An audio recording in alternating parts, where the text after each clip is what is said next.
Hello YouTubers. Today on the bench we have a 1972, looks like March 1st, 1972, Fender Bassman 10 amplifier.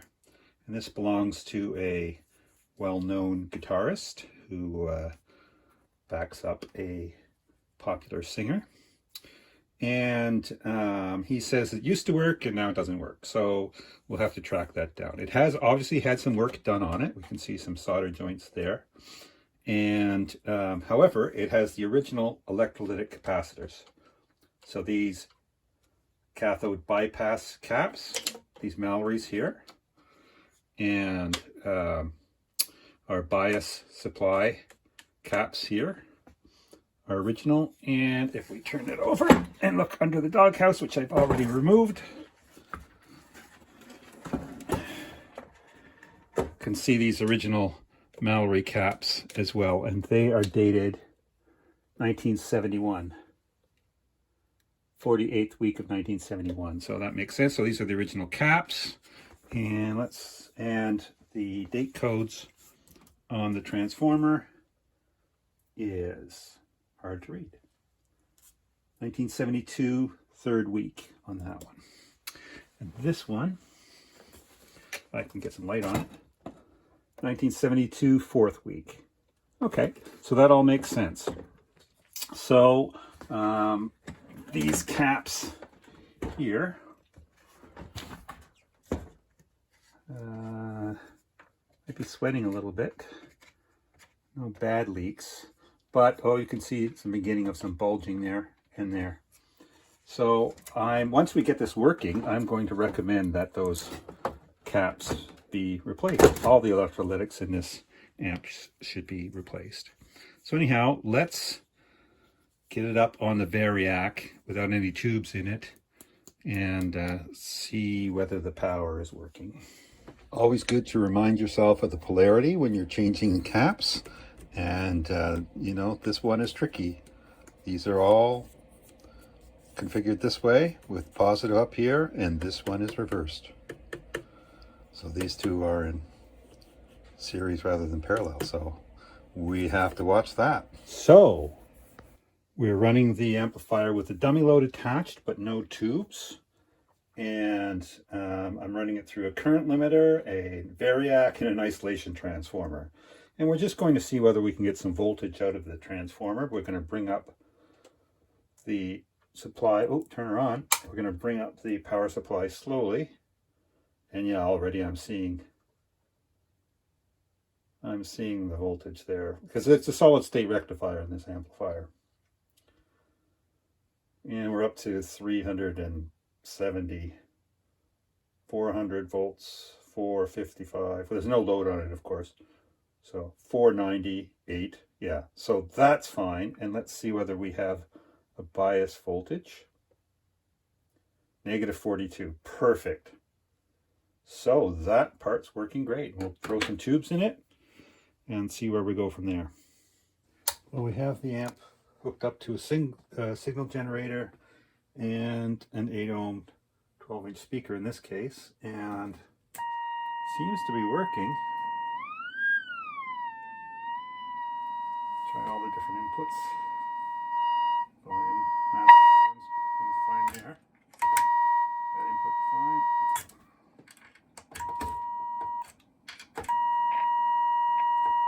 Yeah. So those all seem to be working. I don't know if the problem is intermittent or what, but we will experiment a bit more. Okay, so here's an interesting development.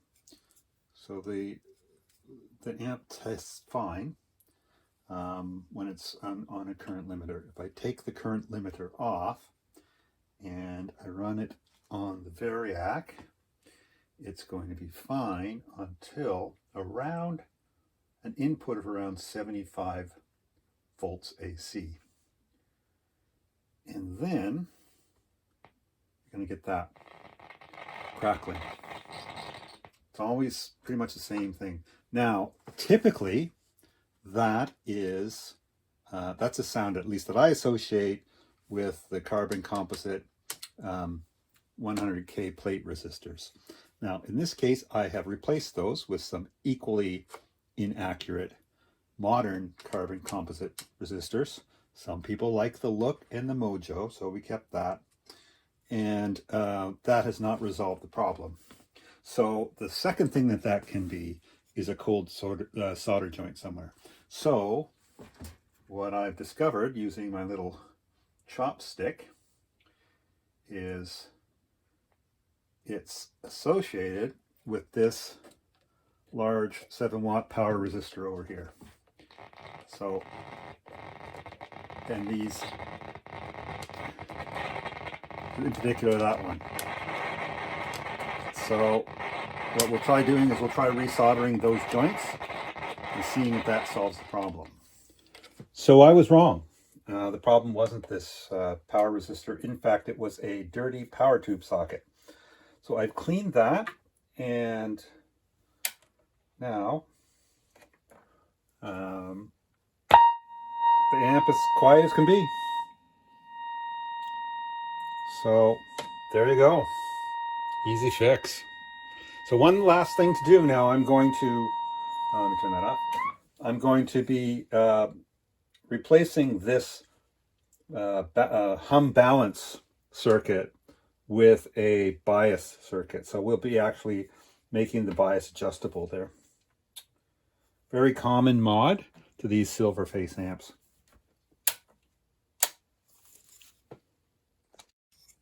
Well, I've already produced a detailed video on this very common mod. So we are switching from the later Silverface bias balance circuit.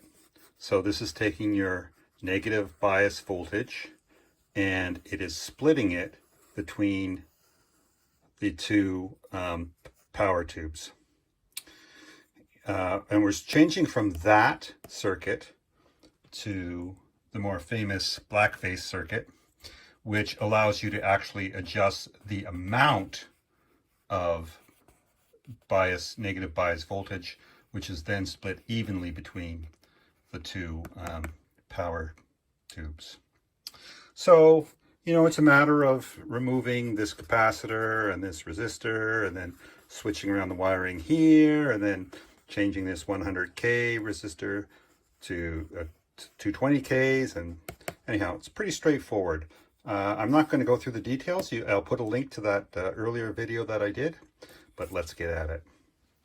So the conversion is complete, and now I just want to check that we have bias voltage and that voltage is adjustable. So there we have negative 47, and at that node, negative 47 as well. So that's perfect. Now, let's see if we can adjust it with that pot.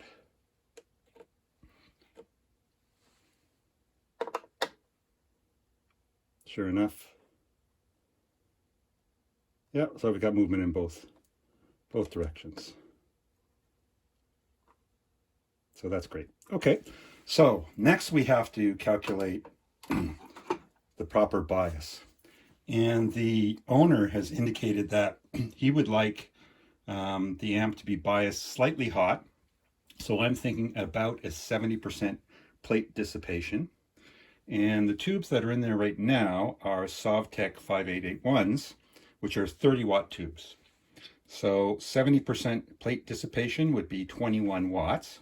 So now we have to measure the plate voltage. 463 and 465. Okay, so if we want to calculate the appropriate current, wattage is equal to voltage times current. And so if we want to calculate current, we're going to say that current is equal to the wattage, which is 21 watts, divided by the voltage, which is 463.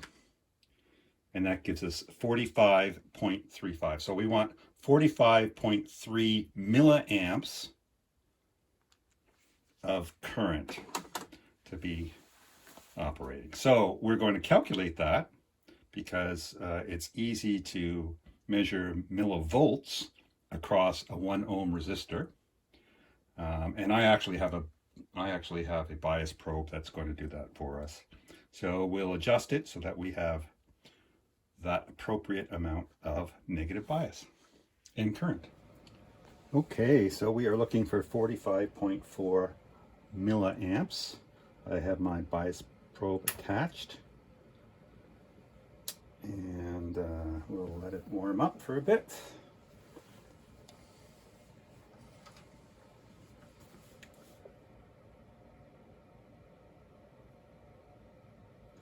So 24, so it's quite low. Maybe we can get that up any. 27, 36, 42.8, 44.5. Perfect. Okay, we'll let that settle in for a bit, make sure it's stable.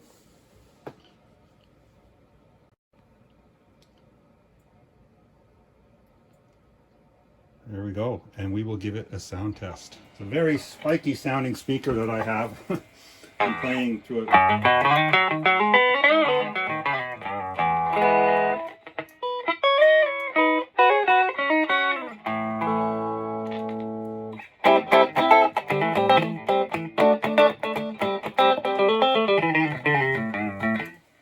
There you go, and we'll try it.